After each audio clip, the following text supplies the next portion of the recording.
Five star hotel the royal palace रोशनियों से भरा हुआ था, जहां पर झूमर की जगमगाहट और महंगे परफ्यूम की खुशबू ने माहौल को महकता हुआ कर रखा था। हॉल में हल्की गाने की आवाज के साथ साथ आहना की हंसी गूंज रही थी। ये शहर की वीआईपी क्लास की पार्टी थी, जहां पर दौलत की दिखावट करना सांस लेने से ज्यादा जरूरी समझा जाता था। इन सब के बीच सफेद वर्दी में वेटर उदय अपने काम में मगन था। उसके चेहरे पर थकावट थी, पर आंखों में एक अजीब सी तसल्ली और संजीदगी। वो बड़े परफेक्शन से क्रिस्टल के ग्लासों से सजी हुई ट्रे हाथों में पकड़े हुए मेहमानों के बीच से गुजर रहा था। उसको इस नौकरी पर लगे हुए अभी कुछ ही टाइम हुआ था, और वो अपनी पूरी कोशिश कर रहा था कि कोई गलती नहीं हो, क्योंकि उसको पैसों की बहुत ज्यादा जरूरत थी। लेकिन वो नहीं जानता था कि आज की रात उसकी जिंदगी का रुख मोड़ने वाली है। ब्लैक कलर के सोफे पर आहाना अब जाकर बैठ गई थी। आहाना बिजनेस टाइकून मिस्टर दीपक की इकलौती बेटी थी, जिसके लिए दुनिया की हर चीज एक खिलौने से ज्यादा हैसियत नहीं रखते थे। वो अपने दोस्तों की भीड़ में बैठी हुई अपनी नई हीरे की अंगूठी का दिखावा कर रही थी, और उसकी हर बात में घमंड झलक रहा था। उसकी नजर उदय के ऊपर पड़ी, जो पानी की ट्रे लेकर पास से गुजरने वाला था। आहाना के होठों पर एक शरारती और जालिम मुस्कुराहट उभर गई। उसने अपनी फ्रेंड की तरफ झुककर हल्की आवाज में कहा कि क्यों ना आज इस पार्टी में थोड़ा मजा पैदा किया जाए। आहाना ने बड़ी चालाकी से अपना कीमती सैंडल पहने पाँव कालीन से थोड़ा सा बाहर निकालकर रास्ते में कर दिया। उदय की नजरें सामने थीं, उसको पैर नजर नहीं आया। जैसे ही उसका पाँव आहाना की एड़ी से टकराया, उसका बैलेंस बुरी तरह से बिगड़ गया। एक पल के लिए वक्त रुक सा गया था। उदय ने खुद को संभालने की कोशिश की, पर वो संभल नहीं सका। कांच के टूटने की जोरदार आवाज ने गानों के शोर को भी निगल लिया था। पानी की ट्रे सीधी आहाना की मेज के पास गिरी और क्रिस्टल के गिलास गिर गए। शर्मिंदगी और घबराहट ने उसके वजूद को जकड़ लिया। उसने फौरन से सर उठाकर माफी मांगने की कोशिश की। मैडम, मुझे माफ कर दीजिए। लेकिन उसकी बात पूरी होने से पहले आहाना की हंसी गूंज गई। ये खुशी की नहीं, मजाक उड़ाने की हंसी थी। तुम अंधे हो क्या? आहाना ने अपनी जगह से खड़े होते हुए कहा। अपने कपड़ों को झाड़ना शुरू किया, हालांकि वहां पानी की सिर्फ कुछ बूंदें ही गिरी थी। उसकी आवाज में ऐसी काट थी कि सुनने वालों के दिल दहल जाएं। 2 टके के नौकर, देखकर नहीं चल सकते तुम? तुम्हें चलने की तमीज नहीं है क्या? होटल में काम कर रहे हो, जरा ध्यान नहीं तुम्हें? अगर तुम्हें तमीज नहीं है तो भीख क्यों नहीं मांग लेते? यहाँ क्यों नौकरी कर रहे हो? उदय का चेहरा फीका पड़ गया। वो कुछ बोला नहीं था। उसने खामोशी से सर झुका लिया और कांच के टुकड़े चुनने लगा। कांच का एक नुकीला टुकड़ा उसकी उंगली में चुभ गया और खून कालीन के ऊपर गिरने लगा, पर उसने परवाह नहीं की। आहाना के दोस्त हंस रहे थे और बाकी लोग खामोश होकर तमाशा देख रहे थे। किसी ने आगे बढ़कर उदय को उठाने की कोशिश भी नहीं की। सबके लिए वो सिर्फ एक नौकर था, जिसकी तकलीफ की कोई कीमत नहीं थी। क्या तमाशा हो रहा है यहाँ? होटल के एंट्रेंस के दरवाजे से होटल के मैनेजर मिस्टर रेयांश दौड़ता हुआ आया। उनके माथे पर पसीना था और चेहरे पर हवाइयां उड़ रही थी। इसलिए नहीं कोई नौकर जख्मी हो गया था, बल्कि इसलिए कि मिस्टर दीपक की बेटी नाराज हो गई थी। मिस्टर रेयांश सीधे आहाना के पास पहुंच गए और झुककर माफी मांगने लगे। Ma'am, I am so sorry. ये हमारी गलती है। मैं अभी सफाई करवाता हूँ। आप प्लीज नाराज मत होइए।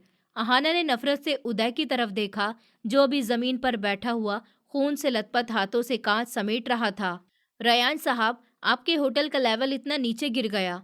ऐसे जाहिल लोग आपने लगाए हुए हैं जो मेहमानों पर पानी गिराते हैं। मेरा सारा मूड खराब कर दिया इसने। मिस्टर रियांश ने फौरन से पैंतरा बदल दिया। वो खूंखार नजरों से उदय की तरफ मुड़ गए और चिल्लाए कि तुम अभी तक यहीं पर हो, उठो यहाँ से। उदय ने खड़े होने की कोशिश की। उसका हाथ बुरी तरह से जख्मी था, खून टपक रहा था, पर उसकी आंखों में आंसू नहीं थे, सिर्फ एक गहरा सन्नाटा था। सर, वो मेरा पाँव। उदय ने सफाई देने की कोशिश की थी, लेकिन रेयान साहब ने उसको हाथ के इशारे से चुप करवा दिया। खामोश हो जाओ, मुझे कोई बकवास नहीं सुननी है तुम्हारी। तुमने हमारे वीआईपी गेस्ट की इंसल्ट की है। तुम्हें अंदाजा भी है कि ये कौन है? ये मिस्टर दीपक साहब की बेटी हैं। उनकी जूती की कीमत तुम्हारी पूरी जिंदगी की कमाई से भी ज्यादा है। अपना सामान उठाओ और अभी के अभी यहाँ से दफा हो जाओ। You are fire now. Uday ने एक लम्हे के लिए आहाना की तरफ देखा। उसके चेहरे पर जीत का गुरूर छाया हुआ था। उसको इस बात की कोई भी परवाह नहीं थी कि उसकी एक छोटी सी शरारत ने किसी की नौकरी छीन ली थी। उदय ने सर को हिलाया कि जी ठीक है सर। उसने कोई बहस नहीं की थी, गिड़गिड़ाया भी नहीं था, नौकरी की भीख भी नहीं मांगी। उसका ये रिएक्शन वहां पर मौजूद लोगों के लिए अनएक्सपेक्टेड था। वो खामोशी से मुड़ा और स्टाफ रूम की तरफ चल दिया। उसके पीछे अहाना की आवाज दोबारा गूंज गई, शुक्र है गंदगी तो साफ हो गई। चलो यार पार्टी कंटिन्यू करते हैं। गाने दोबारा से बजने लगे। लोग दोबारा अपनी बातों में मगन हो गए, जैसे वहां पर कुछ हुआ ही नहीं हो। स्टाफ रूम में पहुंचकर उदय ने अपनी यूनिफॉर्म उतार दी। उसका हाथ अब बहुत दर्द कर रहा था। उसने रुमाल से हाथ बांध लिया और अपने पुराने घिसे हुए कपड़े पहन लिए। वो कपड़े जो ठंड रोकने के लिए भी काफी नहीं थे। उसने अपना नाम वाला बैच मेज के ऊपर रख दिया और एक आखिरी नजर उस यूनिफॉर्म के ऊपर डाली। उसकी आंखों में एक अजीब सी चमक थी, शायद गुस्से की या शायद किसी और जज्बे की जो फिलहाल समझ से बाहर थी। वो पिछले दरवाजे से होटल से बाहर निकल आया। बाहर दिसंबर की सख्त ठंड पड़ रही थी। कोहरे ने शहर को अपनी लपेट में ले रखा था। होटल के अंदर की गर्माहट और रोशनियों के अक्स बाहर की दुनिया से अलग थी और अंधेरे से भरी हुई। उदय फुटपाथ के किनारे पर जाकर बैठ गया। ठंडी हवा उसकी हड्डियों में उतर रही थी।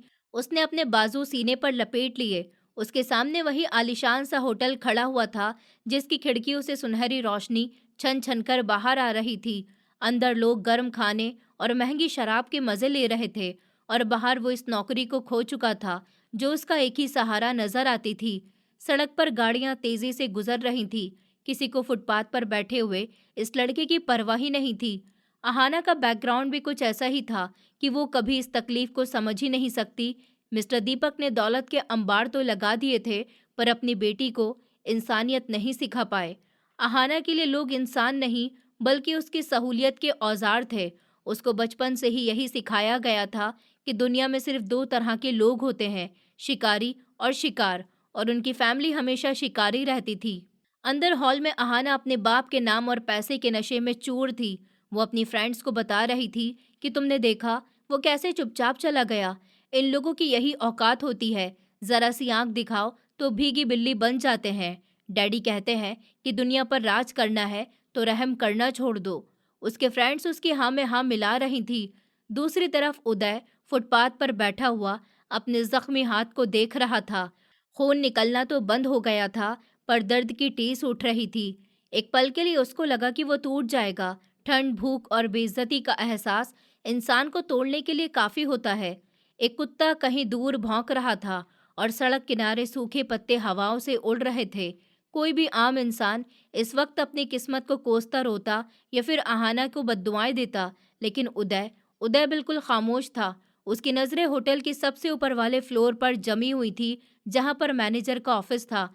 उसके चेहरे पर वो आसार नहीं थे जो एक हारे हुए इंसान के होते हैं। ठंडी हवा ने उसके बालों को भी हिलाकर रख दिया। उसने जेब से एक सस्ता सा फोन निकाला। स्क्रीन रोशन हुई, वक्त देखा और फिर से फोन वापस रख दिया। उसने गहरा सांस लिया और होटल की इमारत को देखकर धीरे से बड़बड़ाया। घमंड की खासियत होती है, ये इंसान को ऊंचाई पर लेकर जाकर अंधा कर देता है और अंधे को गिराना सबसे आसान होता है। ये बात किसी बेबस वेटर की नहीं लग रही थी, पर लेकिन देखने वालों के लिए वहां सिर्फ एक लड़का बैठा हुआ था जिसके पास न नौकरी थी, न गर्म कपड़े और ना ही कोई उम्मीद। सड़क पर आने जाने वालों के दिल में से उसके लिए हमदर्दी का तूफान उमड़ रहा था, क्योंकि बाहर से देखने पर ताकत का ये मुकाबला एक तरफा था। एक तरफ दौलत और ताकत के नशे में धुत अहाना और दूसरी तरफ सड़क पर बैठा हुआ उदय। पर रात के अंधेरे में उदय की खामोशी चीख कर कह रही थी कि ये उसकी खामोशी बेमतलब नहीं, बल्कि अभी तो बहुत से पर्दे उठना बाकी थे। लेकिन फिलहाल रात का अंधेरा और उदय के अकेलेपन ने हर राज को अपने अंदर छुपा रखा था। उस रात के किस्से को गुजरे हुए एक हफ्ता बीत गया था, पर अहाना की जिंदगी में वो सुकून नहीं रहा जिसकी वो आदी थी। देखने पर तो वो घमंडी, लापरवाह और अपनी ही धुन में मगन रहने वाली लड़की थी, पर अंदर से एक अनजाना सा डर उसको दीमक की तरह चाट रहा था। इस किस्से के अगले ही दिन से कुछ अजीबोगरीब चीजें उसके साथ होना शुरू हो गई थी, जिन्होंने उसकी रातों की नींद उड़ा रखी थी। पहला तोहफा उसको तब मिला जब वो सुबह सोकर उठी। उसके बेडरूम की साइड टेबल पर जहां वो अपनी कीमती घड़ी रखती थी, वहां पर एक छोटा सा काला मखमल का बॉक्स रखा हुआ था। अहाना ने हैरत से उस बॉक्स को उठा लिया और उसको लगा कि शायद उसके पापा ने कोई सरप्राइज दिया है। पर जब उसने वो बॉक्स खोला तो उसके हलक से एक चीख निकलते निकलते रह गई। उस बॉक्स में कोई हीरा या जेवर नहीं था, बल्कि कांच के बारीक टूटे हुए खून से लथपथ टुकड़े थे। वही टुकड़े जो उस रात उस वेटर के हाथों में चुभ गए थे। अहाना के हाथ कांप उठे, पर बॉक्स कालीन पर ही गिर गया। उसने फौरन से नौकर को बुलाया, उन पर चिल्लाई, डांटा और पूछा कि ये बॉक्स किसने रखा है, कौन आया था यहाँ। लेकिन घर का कोई नौकर, कोई गार्ड, कोई आया, इसके बारे में कुछ नहीं जानता था। सीसीटीवी कैमरे में भी इस वक्त टेक्निकल प्रॉब्लम आ गई थी। ये सिर्फ शुरुआत थी। अहाना की झुंझलाहट डर में बदलती जा रही थी। कभी उसको अपनी गाड़ी की ड्राइविंग सीट पर एक सादा सा बैंडेज का पैकेट मिलता, तो कभी उसके पसंदीदा कॉफी मग के नीचे कागज का एक टुकड़ा जिस पर सिर्फ एक शब्द लिखा हुआ होता, बदला। उन तोहफों के साथ कोई धमकी नहीं थी, कोई नाम नहीं था, पर अहाना जानती थी कि ये कौन कर रहा है। उस 2 टके के वेटर का चेहरा उसकी आंखों के सामने घूमता रहता। हालांकि उसने होटल मैनेजमेंट से कन्फर्म कर लिया था कि उसको नौकरी से निकाल दिया गया है और वो शहर छोड़कर भी जा चुका है। फिर ये सब कुछ कौन कर रहा था? क्या वो कोई भूत था? अहाना का दिमाग बंद होता जा रहा था, पर इस डर ने उसको परेशान करने की जगह और ज़्यादा जहरीला बना दिया। वो अपनी बौखलाहट और डर को छुपाने के लिए अपने आसपास वालों के ऊपर और जुल्म करने लगी। घर के नौकर उसके सामने आते हुए घबराने लगे थे, क्योंकि अब वो छोटी छोटी बात पर वो चीज़ें तोड़ देती और गरीबों को उनकी औकात याद दिलाना उसका रोज़ का काम बन गया था। उसको लगता था कि वो अपनी दौलत और रौब से उस अनजाने डर को दबा लेगी, पर वो गलत थी। दूसरी तरफ मिस्टर दीपक अपने अलग ही प्लान्स में बिजी थे। वो अपनी बेटी की इस हालत से बेखबर अपनी जिंदगी के सबसे बड़ी डील करने की तैयारी कर रहे थे। द रॉयल पैलेस सिर्फ एक इमारत नहीं थी, बल्कि शहर के सबसे बेनिफिट पाने वाला कारोबार था, और बदकिस्मती से कानूनी तौर पर मिस्टर दीपक उसका मालिक नहीं था। ये होटल उसके बड़े भाई मिस्टर निवान की मिल्कियत था, जो 5 साल पहले मर गए थे। मिस्टर निवान बहुत अच्छे और साफ दिल के उसूल वाले इंसान थे, दीपक से बिल्कुल अलग। पर परेशानी ये थी कि मिस्टर निवान का एक ही बेटा था, विरांश, जो 10 साल की उम्र में एक खतरनाक हादसे में लापता हो गया था। पुलिस और प्राइवेट जासूस की सालों की मेहनत के बावजूद भी उसका कुछ पता नहीं चल सका था। मिस्टर निवान को हमेशा यकीन था कि उनका बेटा आ सकता है और वापस आएगा, इसलिए उन्होंने अपनी वसीयत में ये होटल अपने भाई मिस्टर दीपक की जगह होटल के सबसे वफादार और पुराने मैनेजर मिस्टर रियांश को ट्रस्टी के तौर पर सौंप दिया था, कि जब तक विरांश वापस नहीं आता, उसकी मौत का सही से पता नहीं चल जाता, होटल की कमाई का बड़ा हिस्सा चैरिटी में जाएगा और इंतजाम मिस्टर रियांश संभालेंगे। ये बात दीपक के सीने पर मूंग डालती थी। वो सालों से मौके की तलाश में था और अब उसने मौका बना लिया था। उसने अपने खानदान के वकील गौरव, जो कि एक बहुत चालाक और बुरी नीयत का इंसान था, उसके साथ मिलकर एक जाली वसीयत तैयार करवाई गई थी। इस दस्तावेज के मुताबिक निवान साहब ने मरने से कुछ दिन पहले अपनी पुरानी वसीयत रद्द कर दी थी और दीपक को होटल का निगरान और वारिस तय कर दिया गया था, क्योंकि विरांश के मिलने की उम्मीद अब खत्म हो गई थी। आज की रात इसी जीत की रात थी। बाहर तूफानी बारिश हो रही थी। बादल जोर जोर से गरज रहे थे, जैसे कि कुदरत इस जुल्म पर आवाज उठा रही हो। दीपक ने अपना कोट पहना और अहाना को भी कहा कि तैयार हो जाओ बेटा, आज हम वो चीज लेने जा रहे हैं जो सालों पहले हमारी होनी चाहिए थी। अहाना, जो अपने कमरे में डर के साए से लड़ रही थी, बाहर जाने के ख्याल से कुछ सुकून से हुई। उसको लगा कि बाप के साथ वो किसी अच्छी जगह जाएगी जहां उसको डर नहीं लगेगा। वो दोनों अपनी कार में बैठकर होटल की तरफ रवाना हो गए। गाड़ी के शीशे पर बारिश की बूंदें एक अजीब तेजी से बरस रही थी। अहाना खिड़की से बाहर देख रही थी। शहर की रोशनियां हल्की नजर आ रही थी। उसके दिमाग में फिर से वही सवाल उभर आया, वो बॉक्स किसने रखा था? उसने झटक कर सर हिलाया। आज की रात बहुत खास है। आज हम मालिक बन जाएंगे। फिर मैं इस शहर के कोने कोने को छानकर उस वेटर को ढूंढ निकालूंगी। उसने खुद से वादा किया था। होटल पहुंचकर माहौल कुछ अजीब सा लगा। आम दिनों के हिसाब से आज लॉबी में खामोशी छाई हुई थी। दीपक साहब ने पहले ही खबर दे दी थी कि वो एक इम्पॉर्टेंट मीटिंग के लिए आ रहे हैं। मैनेजर रियांश और होटल के लीगल एडवाइजर कॉन्फ्रेंस रूम में उनका इंतजार कर रहे थे। मिस्टर दीपक बहुत रौब के साथ सीना ताने हुए होटल में दाखिल हुए। उसके दाएं तरफ अहाना और बाएं तरफ वकील गौरव साहब थे, जिसके हाथ में वो फाइल जिसमें जाली कागजात थे। कॉन्फ्रेंस रूम का माहौल भारी हो गया था। रियान साहब, जो एक उम्रदार और कॉन्फिडेंट आदमी थे, अपनी जगह पर संजीदगी से बैठे हुए थे। दीपक साहब ने बिना किसी बातों को बढ़ाए फाइल मेज पर फेंक दी। रियांश, खेल खत्म हुआ। ये मेरे भाई की आखिरी वसीयत है। इसको अदालत से प्रमाण करवा लिया गया है। आज से इस होटल के सब इंतजाम और कमाई मेरे अंडर होगी। आपका इतना टाइम तक देखभाल करने का शुक्रिया। अब आप अपने घर जाकर आराम कर सकते हैं। रियान साहब ने फाइल उठाई, उसको खोला और एक सरसरी भरी नजर डाली। उनके चेहरे पर कोई घबराहट नहीं थी, बल्कि एक अजीब सी सुकून भरी मुस्कुराहट थी। दीपक साहब, आपने बहुत जल्दी की। मिस्टर निवान साहब हमेशा कहते थे कि जल्दबाजी ठीक नहीं है। दीपक गुस्से से मेज पर हाथ मारकर बोला कि मुझे दखलंदाजी नहीं पसंद। ये कागजात असली हैं और कानून अब मेरी तरफ है। अगर तुमने ज्यादा अड़ने की कोशिश की तो मैं तुम्हें घपला या फिर हेरा फेरी के इल्जाम में जेल भिजवा दूंगा। आहाना कुर्सी पर बैठी हुई सब कुछ देख रही थी। उसको अपने बाप की ताकत पर फख्र महसूस हो रहा था। उसको लगा कि दुनिया में ताकत ही सब कुछ है। पानी। आहाना का गला सूख रहा था। उसने तेज आवाज में कहा, कोई है, पानी लाओ। वो उस पल अपनी टेंशन को खत्म करना चाहती थी। दरवाजा खुला और कमरे में सबकी नजरें दरवाजे की तरफ उठ गईं। एक नौकर ट्रे में पानी का गिलास और जग लेकर अंदर दाखिल हुआ। आहाना ने उसकी तरफ देखा, पर अगले ही पल उसकी आंखें फटी की फटी रह गईं। वो वही था, वही वेटर उदय, वही सादा सा चेहरा, वही झुकी हुई निगाहें, वही सफेद यूनिफॉर्म। आहाना को अपनी आंखों की रोशनी पर यकीन नहीं आया कि वो उसको देख रही है।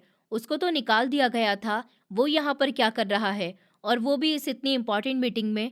उसने खामोशी से ट्रे मेज पर रख दी और पानी निकालने लगा। उसके हाथ में अभी भी पट्टी बंधी हुई थी, वही हाथ जो आहाना की वजह से जख्मी हो गया था। उस पट्टी को देखकर आहाना के दिमाग में धमाका हो गया। पिछले एक हफ्ते का वो डर का वो टूटा हुआ कांच, वो नींदों की बर्बादी, सब कुछ उसको एक लम्हे में गुस्सा और जुनून में बदल गए थे। उसको लगा कि उदय जानबूझकर उसके सामने आया है, उसको चिढ़ाने के लिए, ये दिखाने के लिए कि तुम मेरा कुछ नहीं बिगाड़ सकती हो। आहाना का सांस फूलने लगा। अब वो बहुत ज्यादा गुस्से में आ गई थी। तुम? आहाना अपनी कुर्सी से उछलकर खड़ी हो गई। उसकी आवाज इतनी ऊंची थी कि दीपक और वकील भी चौंक गए। तुम यहाँ पर क्या कर रहे हो? तुम्हें तो मैंने निकलवा दिया था ना। तुम्हारी हिम्मत कैसे हुई मेरे सामने आने की? उदय ने पानी का गिलास भरकर आहाना की तरफ बढ़ा दिया, बिल्कुल सुकून भरे अंदाज में, जैसे उसको आहाना की चीख पुकार सुनाई ही नहीं दे रही हो। उसकी आंखों में वही गहराई थी जो आहाना को डराती थी। ये नरमी आहाना के लिए किसी थप्पड़ से कम नहीं थी। उसको लगा कि ये लड़का उसकी इंसल्ट कर रहा है। उसका दिमाग काबू से बाहर हो गया।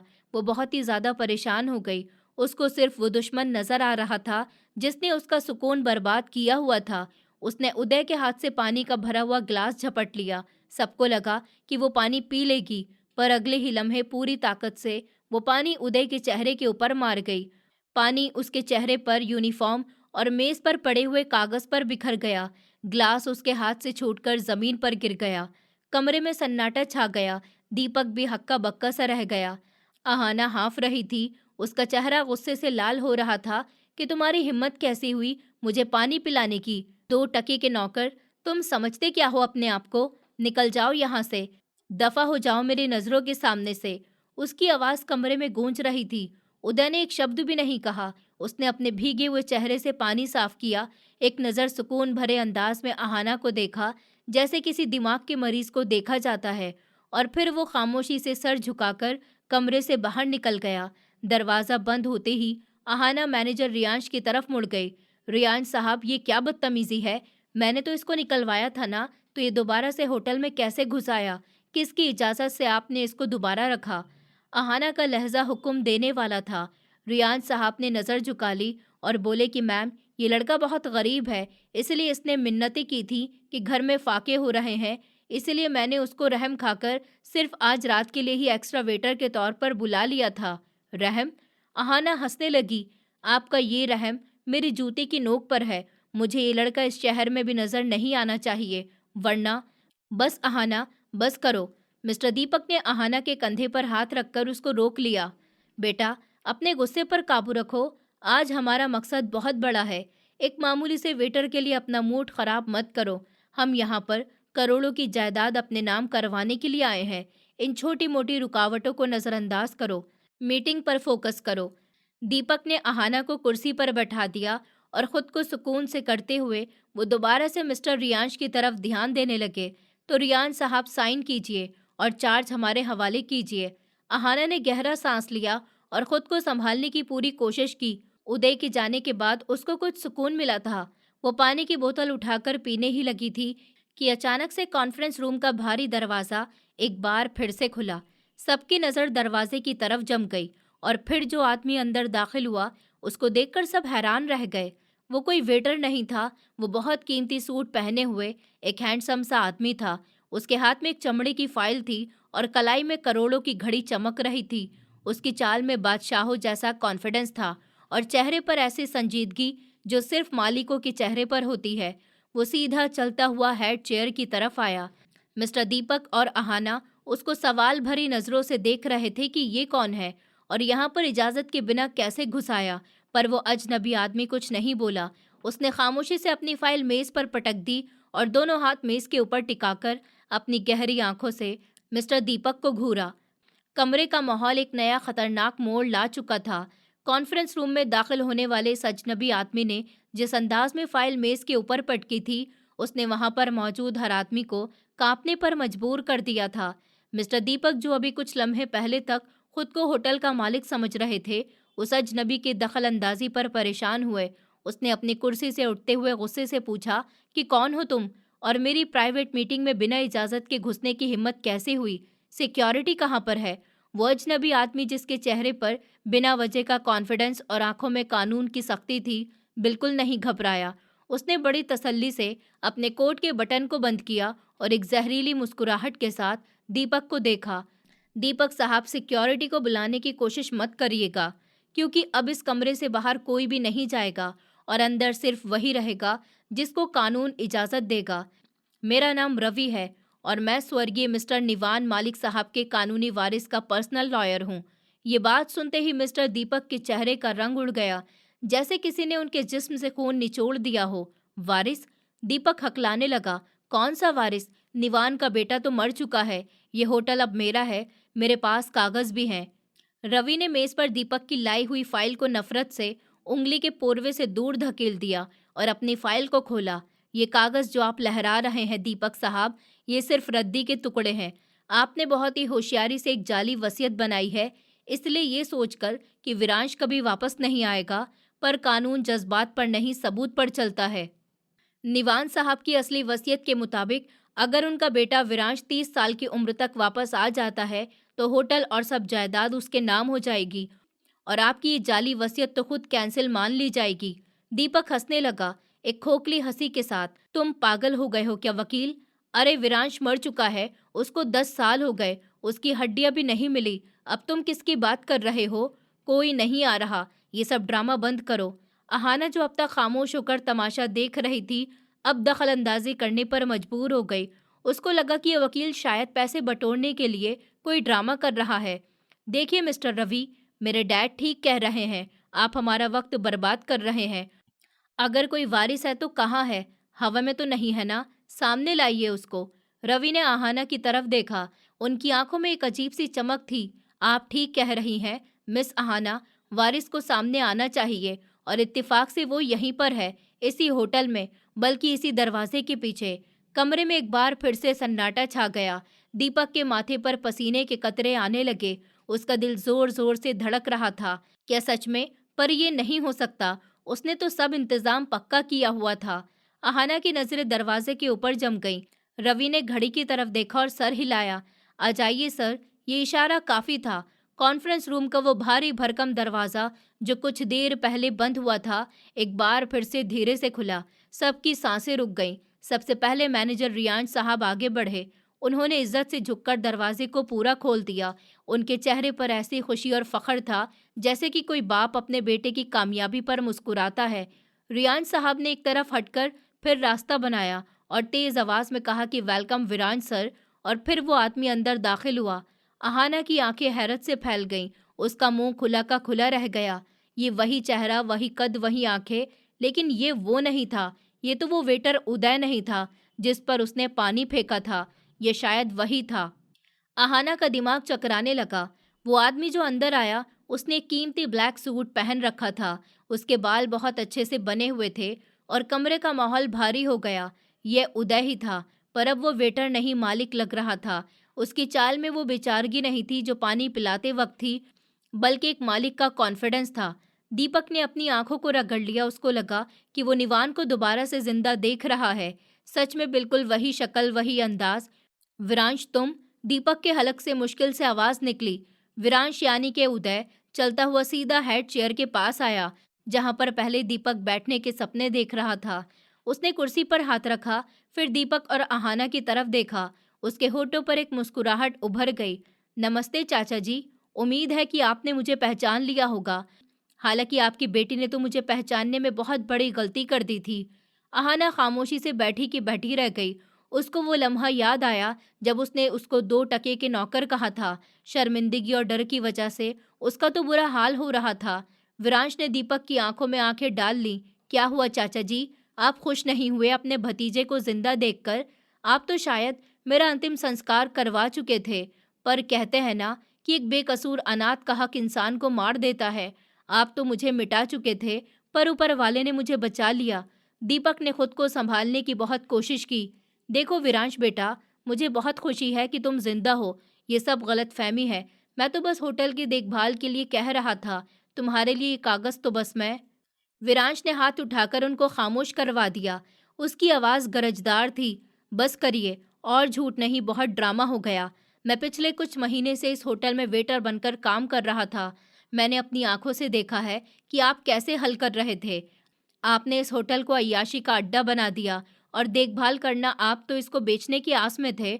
और रही बात गलतफहमी की, विरांश ने आहाना की तरफ रुख किया। मिस आहाना, याद है आपने थोड़ी देर पहले क्या कहा था कि मैं एक 2 टके का नौकर हूँ? दरअसल गलती मेरी नहीं, आपकी परवरिश की है। आपको कभी बताया ही नहीं गया कि जिस कुर्सी पर आप बैठी हैं वो आपके बाप की नहीं, मेरे बाप की है। आपने जिस आदमी पर पानी फेंका था, वो इस पानी का, इस गिलास का, इस मेज का और इस छत का मालिक है। आपने एक वेटर पर पानी नहीं फेंका, आपने अपनी किस्मत पर पानी फेंक दिया। अहाना की आंखों से आंसू निकलने लगे। वो कुछ कहना चाहती थी, माफी मांगना चाहती थी, पर उसके शब्द हलक में ही अटक गए। विरांश ने मैनेजर रियांश की तरफ देखा। रियांश साहब, इन कागज का क्या किया जाए?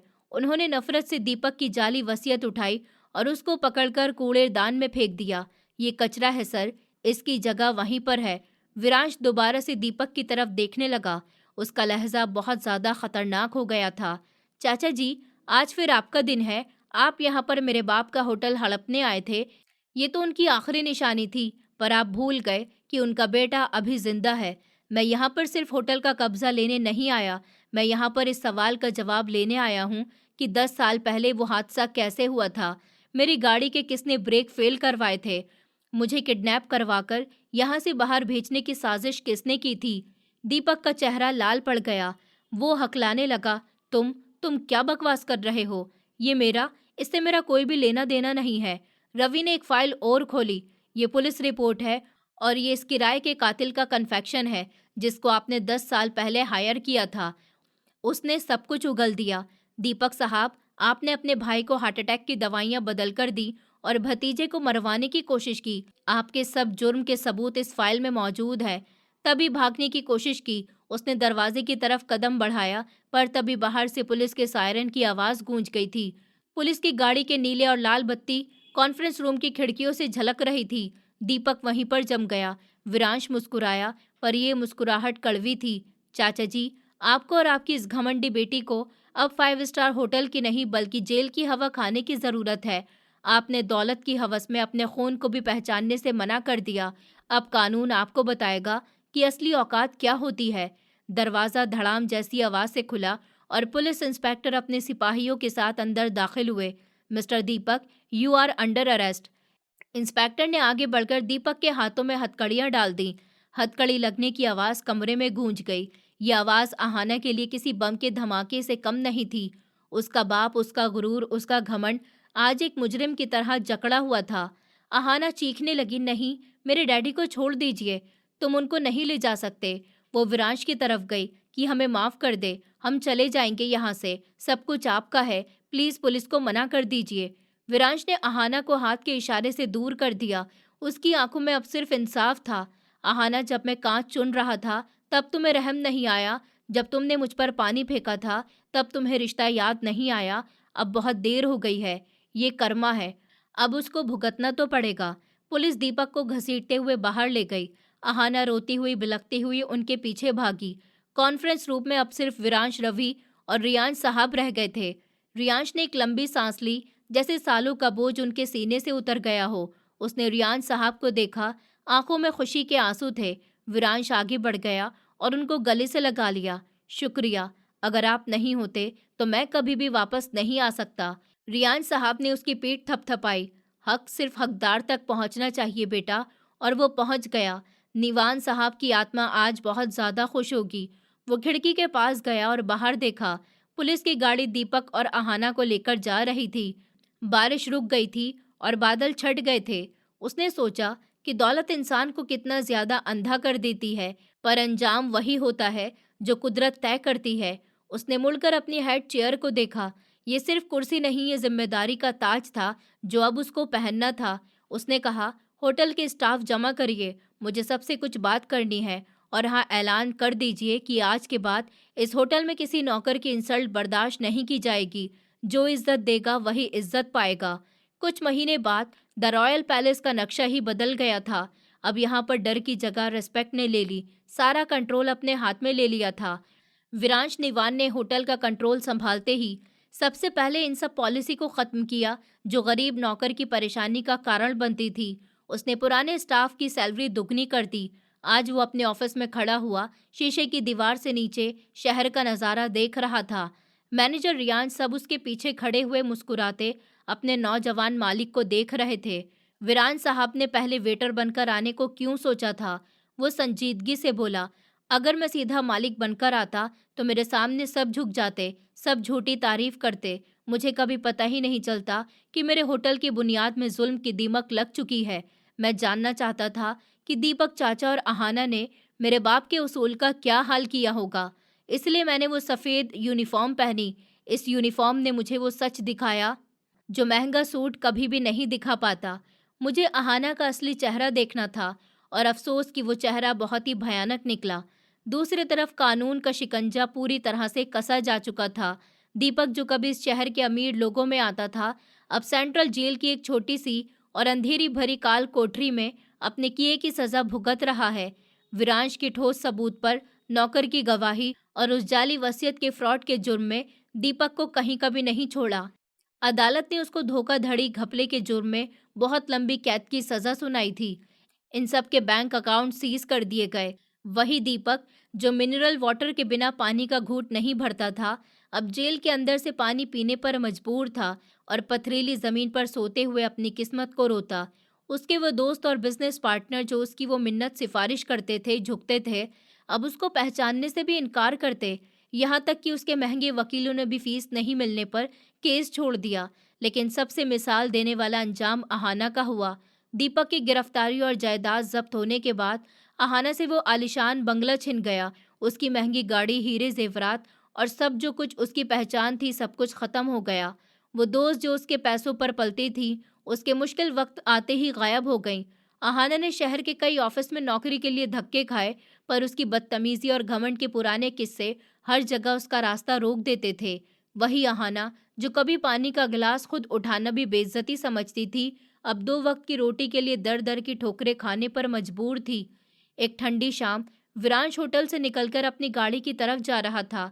उसकी नज़र गेट के पास खड़ी हुई एक लड़की के ऊपर पड़ी। वो कोई भिखारी नहीं लग रही थी, बस उसके कपड़े पुराने से मैली चादर में लिपटे हुए और चेहरे पर गहरी उदासी और भूख थी। वो होटल की इमारत की तरफ ही देख रही थी। शायद वो इस वक्त को याद कर रही थी जब वो यहाँ की शहजादी समझी जाती थी। अब वो नहीं रही थी। शिवांश एक पल के लिए रुक गया। गार्ड ने आहाना को वहां खड़े देखकर डांट दिया कि यहाँ पर क्यों खड़ी हो, रास्ता मत रोको, चलो आगे बढ़ो, ये अमीरों की जगह है। ये वही बात थी जो कभी आहाना दूसरों को बोलती थी। आज वही शब्द उसके अपने कानों में भी गूंजने लगे। तो उसको लगा कि जैसे किसी ने पिघला हुआ शीशा उसके कानों में डाल दिया हो। उसने पलटकर देखा तो सामने विरांश खड़ा हुआ था। नजरें मिली, अहाना की आंखों में आंसू आ गए। वो शायद कुछ कहना चाहती थी, शायद भीख मांगना चाहती थी या माफी, पर विरांश के चेहरे पर एक खामोशी थी। उसको अब अपनी वो बात याद आ गई कि अंधे हो क्या। आज वो खुद अपनी किस्मत की अंधी हो गई थी। विरांश उसके पास नहीं गया। उसने वहीं से खड़े खड़े एक हल्की सी मुस्कुराहट के साथ सर हिलाया। जहर वाली नहीं, बल्कि एक अलविदा की मुस्कुराहट। फिर वो अपनी गाड़ी में बैठ गया। ड्राइवर गाड़ी चला रहा था तो टायर के नीचे आने वाला बारिश का गंदा पानी उछलकर आहाना के पुराने जूते और कपड़ों के ऊपर गिर गया। आहाना वहीं जमकर रह गई। उसको याद आया कि कैसे उसने उदय को गिराकर उसके ऊपर शराब गिराई थी। आज कुदरत ने हिसाब बराबर कर दिया था। वो होटल जिसकी वो मालकिन बनने के सपने देख रही थी, अब उसके लिए नो एंट्री जोन था। उसका घमंड ही उसके इस हाल की वजह बना था। विरांश ने गाड़ी के शीशे से पीछे मुड़कर नहीं देखा। उसने सोचा, इंसान को कभी अपनी बुलंदी पर गुरूर नहीं करना चाहिए, क्योंकि ऊपर वाला जब सीढ़ी खींचता है तो फर्श पर गिरने की आवाज़ भी नहीं आती। दौलत और ताकत आने जाने वाली चीज़ है, पर इंसान का किरदार और उसका व्यवहार हमेशा याद रखा जाता है। जो दूसरों को कम समझता है, वक्त उसको सबसे ज़्यादा कमतर बना देती है। इज्जत उसी की है जो नरमी बनाए रखे और सबसे प्यार से पेश आए। आहाना वहीं खड़ी रह गई थी। गाड़ी जा चुकी थी। सड़क पर सिर्फ बारिश का गंदा पानी जूते भिगो रहा था और उसका कांपता हुआ जिस्म बचा था। होटल की ऊंची इमारत के शीशों में उसकी परछाई दिख रही थी। वही इमारत जिसे वो कभी अपना बेहतर कल समझती थी, आज उसी के सामने खड़ी थी। और फिर भी उससे कोसों दूर पहली बार आहाना को ठंड सिर्फ शरीर में नहीं, दिल में भी लग रही थी। उसे याद आया कैसे वो नौकरों को औकात शब्द से तोलती थी।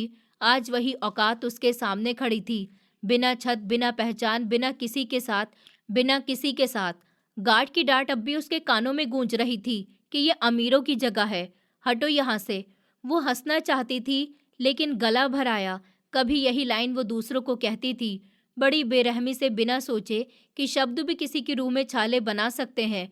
उसने अपने हाथ देखे। कभी इन हाथों में महंगे बैग होते थे, आज वही हाथ कांप रहे थे, भूख से, डर से और शर्म से। अब रात गहरी होने लगी थी। आहाना धीरे धीरे सड़क के किनारे बैठ गई। उसके पास न जाने का किराया था, न फोन में बैलेंस, न किसी दोस्त का नंबर जो उठाया जा सके। जिन्हें वो दोस्त समझती थी, वो सब दौलत के साथ ही गायब हो चुके थे। उसी वक्त पास से एक बुजुर्ग औरत गुजरी। फटे कपड़े, सर पर पुरानी सी चादर, हाथ में छोटा सा झोला। उसने आहाना को देखा और रुकी और बिना कुछ पूछे झोले से आधी रोटी निकालकर उसकी तरफ बढ़ा दी। खा लो बेटी, भूख लग रही होगी। आहाना ने झटके से सर उठाकर देखा, जिसमें कोई ताना नहीं, कोई नफरत नहीं, बस सीधी सी थकी हुई इंसानियत दिखी। उसका गला भर आया। वो रोटी, वही रोटी जिसे वो कभी नौकरों की प्लेट में देखकर नाक सिकोड़ लेती थी। पहली बार उसे एहसास हुआ, गरीबी सबसे बड़ा दर्द नहीं होती, सबसे बड़ा दर्द होता है इंसान का अंदर से गिर जाना।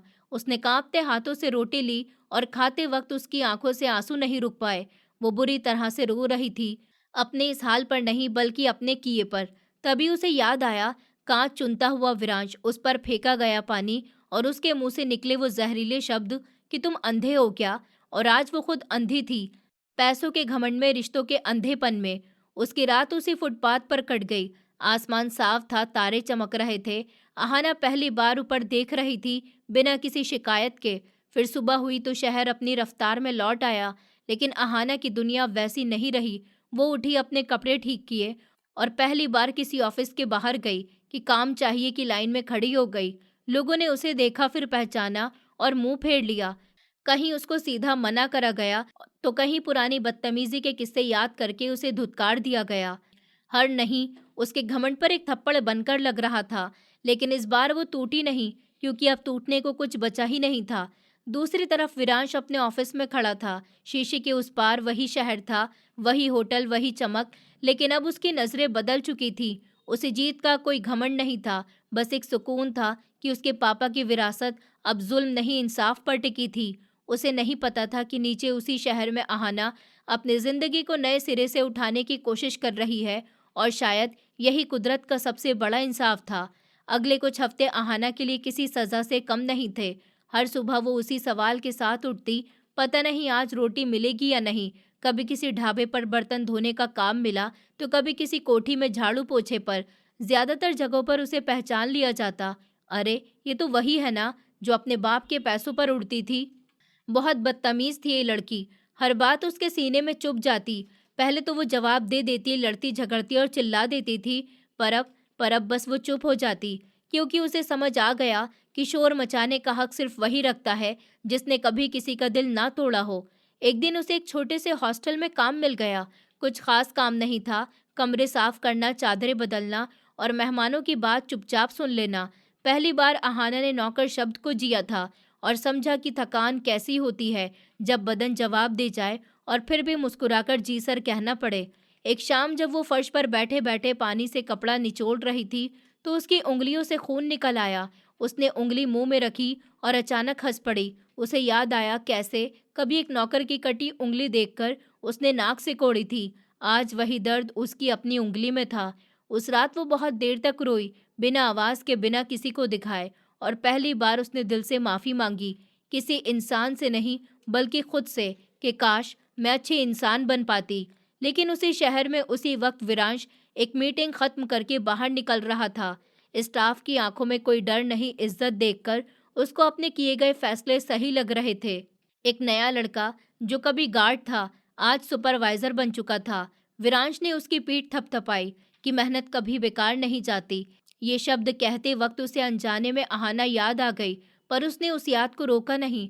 कुछ रिश्ते नफरत के लिए नहीं, सीख के लिए होते हैं। वक्त अपनी चाल चलता रहा। अहाना बदली हुई थी। उसकी चाल में अब घमंड नहीं बल्कि थकान थी। उसकी आंखों में अब नफरत नहीं, डर था कि कहीं फिर पुरानी अहाना वापस ना आ जाए। एक दिन हॉस्टल में एक लड़की बेहोश हो गई। सब घबरा गए। तब अहाना दौड़कर पानी लाई और उसे सहारा दिया। पूरी रात उसके पास बैठी रही। सुबह उस लड़की ने उसकी तरफ देखा और कहा कि दीदी, अगर आप ना होती तो। शायद अहाना की आंखें भर आईं। किसी ने आज उसे दीदी कहा था, बिना किसी मतलब के। उस दिन अहाना को पहली बार लगा कि शायद भगवान ने उसके लिए दरवाज़ा पूरी तरह बंद नहीं किया, लेकिन कुछ दरवाजे खामोशी से अचानक खुलते हैं, और वही दरवाज़ा उसके और विरांश के बीच बहुत जल्द फिर से आने वाला था। विरांश के लिए जीत सिर्फ दीपक की गिरफ्तारी तक सीमित नहीं थी। असली लड़ाई अब शुरू हुई थी। अब सिस्टम से, जिसे सालों तक डर, घमंड और सिफारिशों पर चलाया गया था। अगली सुबह होटल का पूरा स्टाफ कॉन्फ्रेंस हॉल में खड़ा हुआ था। किसी के चेहरे पर डर था, तो किसी के चेहरे पर उम्मीद, और किसी के चेहरे पर अब भी पुरानी आदत, चापलूसी की। विरांश स्टेज पर नहीं चढ़ा। वो उन्हीं के बीच खड़ा रहा, जैसे कहना चाहता हो कि अब मालिक और नौकर के बीच दीवार नहीं रहेगी। आज मैं आपसे मालिक बनकर नहीं, एक जिम्मेदार इंसान बनकर बात कर रहा हूँ। उसकी आवाज़ में न सख्ती थी न दिखावा। हॉल में सन्नाटा छा गया। इस होटल में अब किसी की बेइज्जती नहीं होगी। कुछ लोग एक दूसरे को देखने लगे। उन्हें भरोसा नहीं हो रहा था। विरांश ने आगे कहा, जो सालों से दबाए गए, जो सिर्फ डर की वजह से चुप रहे, आज से उनकी आवाज़ सुनी जाएगी। उसी वक्त एक बूढ़ा वेटर, जिसकी पीठ झुक चुकी थी, कांपते हाथों के साथ आगे आया। मालिक, 20 साल हो गए यहाँ काम करते करते, और पहली बार किसी ने पूछा है कि हमें क्या चाहिए। उसकी आंखों में आंसू थे। विरांश ने बिना कुछ कहे उसके पैर छू लिए। उस पल पूरा हॉल सुन रह गया। उस दिन कई फैसले लिए गए। ओवर टाइम अब किसी की मजबूरी नहीं था। सबको सैलरी समय पर मिलने लगी। शिकायत करने के लिए किसी के दिल में डर नहीं था। एक खुला दरवाज़ा था। कुछ पुराने मैनेजर्स को ये बदलाव पसंद नहीं आया, तो उन्होंने दबे शब्दों में कहा कि सर, इतना लिबरल होना बिजनेस के लिए ठीक नहीं। विरांश ने शांति से जवाब दिया कि जिस बिजनेस की नींव किसी की बेइज्जती पर हो, चाहे जितना भी बड़ा हो, खोखला ही रहता है। फिर धीरे धीरे होटल का माहौल बदलने लगा। स्टाफ अब सर झुकाकर नहीं, सीधा देखकर बात करता था। आने वाले गेस्ट को फर्क दिखने लगा। जहां पहले डर हुआ करता था, अब अपनापन था। उस पल उसने महसूस किया कि मालिक होना आसान नहीं है, लेकिन इंसाफ का बोझ उठाना भी हिम्मत मांगता है। और विरांश अब उस बोझ से भागने वाला नहीं था, क्योंकि उसे पता था कि असली जीत तब होती है जब ताकत कमजोर की ढाल बन जाए। विरांश को उस दिन अहाना का नाम अचानक याद आया। कोई वजह नहीं थी, बस दिल में एक हल्की सी हलचल थी। वो होटल की फाइलें देख रहा था कि रियान साहब ने धीरे से कहा कि सर, एक लड़की है नीचे, काम के लिए आई है। क्या नाम है? विरांश ने बिना सर उठाए पूछा। अहाना। पेन उसके हाथ में घूमते हुए रुक गया। कुछ पल के लिए कमरे में सन्नाटा छा गया। विरांश ने खिड़की की तरफ देखा। बाहर वही शहर था, लेकिन उसके अंदर कुछ बदल चुका था। ठीक है, भेज दीजिए, उसने बस इतना कहा। फिर दरवाज़ा खुला और अहाना अंदर आई। अब वो वही लड़की नहीं थी जिसकी आवाज़ में जहर होता था। उसके कपड़े सादे थे, आंखों में झुकाव था और चेहरे पर वो थकान जो सिर्फ हालात देते हैं। दोनों की नज़रें मिली। वो कुछ सेकंड सालों जैसे भारी लगे। अहाना की आंखें झुक गई थी, उसके होठ हिले, पर आवाज़ नहीं निकली। तभी विरांश खड़ा हो गया। उसके चेहरे पर ना गुस्सा था, ना ताना, बस एक इंसान दूसरे इंसान के सामने खड़ा था। बैठिए, उसने कुर्सी की तरफ इशारा किया और बैठने को कहा। अहाना की उंगलियां कांप रही थी। वो बैठ गई। मैं वो उसकी आवाज़ रोनिहार हो गई। मुझे माफ़ कर दीजिए। कमरे में सिर्फ उसकी सिसकियों की आवाज़ थी। मुझे काम चाहिए, वो रोते हुए बोली। कोई एहसान नहीं चाहिए, बस एक मौका दे दो। विरांश ने गहरी सांस ली। उसे वो टूटा कांच, पानी और अपनी बेइज्जती सब कुछ याद आया। लेकिन उसे वो रात भी याद आई जब उसने तय किया था कि वो अपने पापा जैसा बनेगा। मदद और एहसान में फ़र्क होता है। विरांश ने शांत आवाज़ में कहा, मैं एहसान नहीं करूँगा। अहाना का दिल बैठ गया, लेकिन विरांश ने बात पूरी की, मदद ज़रूर करूँगा। तभी उसने इंटरकॉम उठाया। रियान साहब, किचन स्टोर में एक स्टाफ की ज़रूरत है ना? अहाना ने चौंक कर देखा। देखो, मैं साफ साफ कह देता हूँ, विरांश बोला। यहाँ कोई पहचान काम नहीं आएगी, न ही मेरी और न ही आपकी। तो अहाना ने सर हिला दिया। उसकी आंखों से आंसू बहते रहे, लेकिन उनमें आज शर्म के साथ शुक्र भी था। एक और बात, विरांश ने कहा, ये नौकरी आपकी ज़िंदगी नहीं सुधारेगी, आपका व्यवहार सुधारेगा। अगर आप यहाँ टिक पाई तो आगे रास्ते खुद खुलेंगे। फिर अहाना उठी। उसने कुछ कहना चाहा, लेकिन शब्द कम पड़ गए। दरवाजे पर पहुंचकर वो रुकी। विरांश, उसने पहली बार उसका नाम बिना जहर के लिया। मैं सच में बदलना चाहती हूँ। विरांश ने सर हिला दिया। मैं यही कहूँगा, अगर बदलना है तो खुद के लिए बदलिए, मेरे लिए नहीं। फिर दरवाज़ा बंद हुआ। विरांश कुर्सी पर बैठ गया। उसके दिल में कोई भारीपन नहीं था, सिर्फ सुकून था, क्योंकि उसने बदला नहीं लिया था, उसने बस इंसाफ किया था। और कहीं न कहीं यही असली जीत थी। विरांश रोज़ की तरह होटल का चक्कर लगा रहा था। वो जानबूझकर किचन स्टोर के पास नहीं गया, क्योंकि मदद करने का मतलब नज़र रखना नहीं होता। फिर भी जब उसे पता चला कि एक स्टाफ गर्ल ने चुपचाप चोट छिपाई है, तो उसका कदम अपने आप उसी तरफ मुड़ गया।